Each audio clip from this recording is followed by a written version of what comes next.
ఒక classical dance programme అయితా ఉంది. దానికి ఒక చీఫ్ గెస్ట్ వచ్చాడండి. అంటే చీఫ్ గెస్ట్ అంటే ఏంటి? గెస్ట్ అంటే ఏంటి? గెస్ట్ అంటే ప్రదర్శన చూడ్డానికి వచ్చినతను.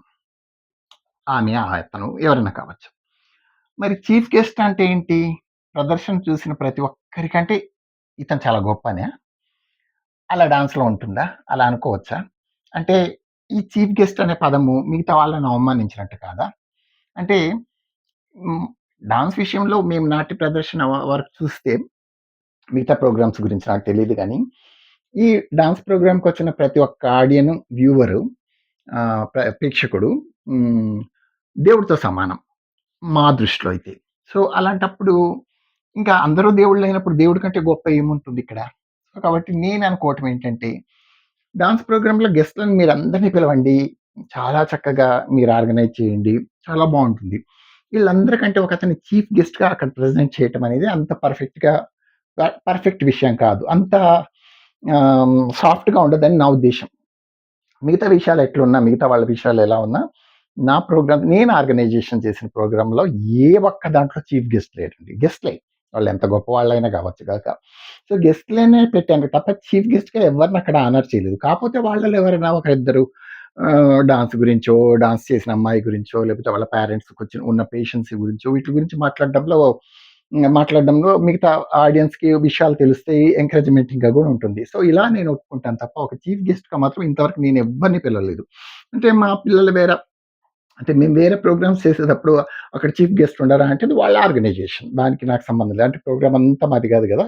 వాళ్ళలో ఏదో మేము కొన్ని ఐటెమ్స్ చేస్తాం. అదే కాబట్టి దాంట్లో మాకు సంబంధం లేదు. కాకపోతే ఈ చీఫ్ గెస్ట్ అనేది మాత్రం ఇప్పుడు ఒక ఎంకరేజ్‌మెంట్ చేసే వాళ్ళని తీసుకొచ్చి అక్కడ ఆనర్ చేసినట్టు కూడా నాకెక్కడ కనపడదు చీఫ్ గెస్ట్‌లలో. ఎందుకంటే అతను పెద్ద సినిమా యాక్టరనో, లేకపోతే అతను పెద్ద సినిమా డైరెక్టరనో, లేకపోతే అతను పెద్ద ఏదో అని ఇలా చేసి తీసుకొచ్చి రావటం నేను చూసాను. వాళ్ళు ఒకసారి పైకొచ్చి అమ్మాయికి దండలవి ఏసేసి మళ్ళీ కిందకెళ్ళిపోయి వాళ్ళ కబుర్లలో ఆళ్ళు ఈళ్ళొచ్చి ఆళ్ళ చుట్టుకొని వాళ్ళతో మాట్లాడటం నేను చూసాను తప్ప, అంత సీరియస్‌గా వాళ్ళు గూడా చీఫ్ గెస్ట్ అనే వాళ్ళొచ్చి ఒక 10, 20 నిమిషాలున్నా గూడా ఆ 10, 20 నిమిషాలు గూడా వాళ్ళు అమ్మాయి ప్రదర్శన చూసినట్టు నేనెక్కడ చూడలేదు. చాలా తక్కువ అసలు ఇలాంటివి.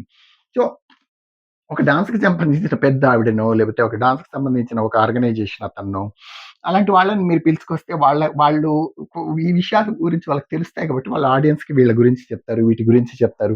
సో, కొంత వాళ్ళకు ఆడియన్స్ వచ్చి డాన్స్ చూసామనే కాకుండా, వాళ్ళకి కొంత ఇన్ఫర్మేషన్ తెలుస్తుంది. ఈ డాన్స్ అంటే ఏంటి? దీన్ని ఎక్కడ నేర్చుకోవాలి? ఎలా నేర్చుకోవాలి? ఎలా నేర్చుకుంటూ వాళ్ళకి కొంతమైన ఇన్ఫర్మేషన్ తెలుస్తుంది.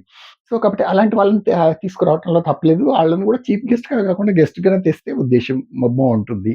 ఇప్పుడు నేను నా వరకైతే నేనైతే నా చిన్నప్పుడు మాత్రం ఒకతన్ని చీఫ్ గెస్ట్‌గా తెచ్చారు. అతను ముస్లిము. అతను పెళ్లి కాలేదు. అతనికి ఈవెన్ డాన్స్ అంటే ఇంట్రెస్ట్ ఉంది తప్ప మిగతా విషయాలేం తెలీదు. మరి అతన్నెందుకు పిలిచారు మీ పేరెంట్స్ అనంటే, అంటే నేను చిన్నప్పుడు డాన్స్ నేర్చుకుంటుంటే మా ఫ్యామిలీ ఫ్రెండ్ అతను. అతను ఒక డాక్టరు. ముస్లిం అతను. కాకపోతే బ్యాచిలర్ అతను. అయితే ఎప్పుడన్నా వచ్చినప్పుడు చూసేటప్పుడు మా ఇంట్లో ఏమయ్యేదంటే ఎవరైనా సరదాగా వస్తే నన్ను డాన్స్ ఏయమని చెప్పేవాళ్ళు. నేను సరదాగా చేసేవాడిని. అలా వాళ్ళకి ఇంట్రెస్ట్. నేర్చుకుంటున్నప్పుడు అలా చేస్తున్నప్పుడు అతను చూసి అరంగేట్రం టైంకొచ్చినప్పటికి అతను ఏమన్నాడంటే మా వాళ్ళతోటి, "మీరు ఏ నగలన్నా కొనండి. ఏ డ్రెస్ అన్నా కొనండి. ఏమన్నా చేయండి. ఏ మువ్వలన్నా కొనండి. నగలు మాత్రం నేను అబ్బాయికి ప్రెజెంట్ చేస్తాను. ఫస్ట్ ప్రోగ్రామ్‌లో" అని అతను చెప్పాడనమాట. మాట తీసుకున్నాడు మా వాళ్ళ దగ్గర. సో, అలానే నా ఫస్ట్ ప్రోగ్రామ్ టయానికి అతను ఆర్టిఫిషియల్ జ్యువెల్లరీ అనుకోండి అయినా గూడా. సో, అన్ని స్టోన్స్ తోటి ఉన్న జ్యువెల్లరీ నాకు గిఫ్ట్‌గా ఇచ్చాడు. ఆ వాటినే తీసుకొని నేను ఫస్ట్ పెర్ఫార్మన్స్ ఇచ్చాను. అలా ఇచ్చినప్పుడు అతన్ని చీఫ్ గెస్ట్‌గా పిలిచారు. వాళ్ళు ఫస్ట్ అనుకోని ఇదేంది ముస్లిం పేరు చూస్తే అబ్దుల్ కరీం అంటున్నారు. మరి ఇతను చీఫ్ గెస్ట్ ఏంటి అనుకోని ఫస్ట్ ఆడియన్స్ అనుకున్నారు. కానీ తర్వాత వాళ్ళు విషయాలు చెప్పారు. చెప్పి తర్వాత అతన్ని స్టేజ్ మీదకి పిలిస్తే అతను చాలా సంతోషపడ్డాడు. తను గూడా కొంచెం నా డాన్స్ చూసి ఎలా ఇంప్రెస్ అయ్యింది. ఎలా తనకు నచ్చింది. అంతకుముందు అంత ఐడియా లేదు. అలాంటివన్నీ అతను చెప్పాడు. అతను చెప్పిన తర్వాత అదే కాకుండా తర్వాత అతను మళ్ళీ ఇంటర్ కాస్ట్ మ్యారేజ్ ఏమో చేసుకున్నారు. సో, వాళ్ళ అమ్మాయి పుట్టింది. ఆ అమ్మాయికి డాన్స్ స్టార్ట్ చేశారు. అప్పటికి నేను బాగా గ్రో అయిపోయా. ఎస్టాబ్లిష్ అయ్యా కొద్దిగా. సో, అప్పుడు అతను వాళ్ళ అమ్మాయి డాన్స్ గురించి ప్రతీదీ నాకు ఫోను జేసి అంటే ఆ ల్యాండ్ లైన్స్ ఉండేవి. సో, ప్రతిసారి నాకు ఫోను జేసి ఎలా ఇది నేర్పిస్తున్నారు. ఇప్పుడు బేసిక్స్ అయ్యాయి. ఇప్పుడు ఇవయ్యాయి, ఇప్పుడు అవయ్యాయి, ఇవి కరెక్టేనా? ఇది ఇన్నాళ్ళు నేర్చుకున్నది బేసిక్స్ కరెక్టేనా? నోట్స్ ఎలా ఉండాలి? ఇవన్నీ ప్రతి విషయాలు నన్ను ఒకటి ఒకటి అడుగుతూ చేసే తను వాళ్ళ అమ్మాయిని క్లాసికల్ డాన్సర్‌గా చేశాడనమాట. సో, అంటే నేను దూరం ఉన్నప్పటికీ ఫోను చేసి మరీ కనుక్కునేవాడు. ఇది కరెక్టేనా? ఇది కరెక్టేనా? ఇది ఇలా చేస్తున్నారు, అది అలా చేస్తున్నారు. అలా మళ్ళా వాళ్ళ అమ్మాయి అరంగేట్రం అప్పుడు నేను అప్పుడు ఇండియాలో లేకపోయాను. నేను చూడలేదు. సో, కానీ చాలా ఫీల్ అయ్యాడతను. మొత్తానికి వీడియోస్ అవి ఉన్నాయి కాబట్టి లక్కీగా నాకవి చూసాను తర్వాత నేను.